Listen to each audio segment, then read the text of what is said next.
Duket se pritet të mbri një tjetër lider në këto momente, zoti Rama duket me pamjet nga rruga. U bë një orë e gjysmë që pritet të mbri në fakt të gjithë liderët, por ende ka lider që nuk kanë ardhur, mes të cilëve natyrisht që më të rëndësishmit janë presidenti francez Emmanuel Macron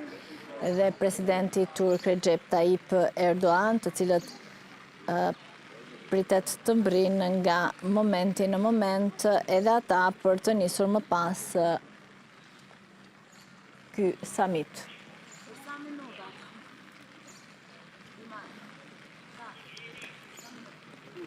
Bereqet e konsideroi presidentja Vjosa Osmani këtë intensitet të lartë shiu, por me sa duket nuk është aq i mirëpritur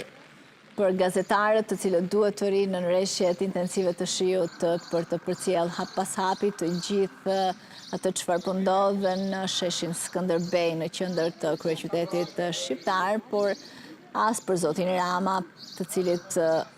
i duhet të qëndrojë dhe të pres mbritjen e liderëve një nga një. Në ambientet e jashtme ishte edhe ministri i jashtëm i Shqipërisë,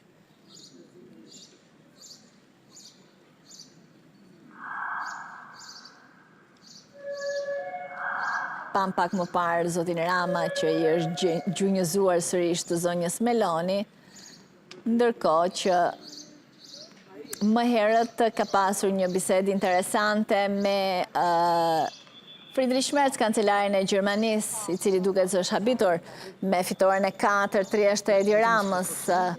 Në një lexim të buzëve që u ka bërë Euronews, duket se e ka pyetur kancelari gjerman zotin Rama nëse ky është mandati i 4, teksa shefi i qeverisë ka pohuar me kokë se po është vërtet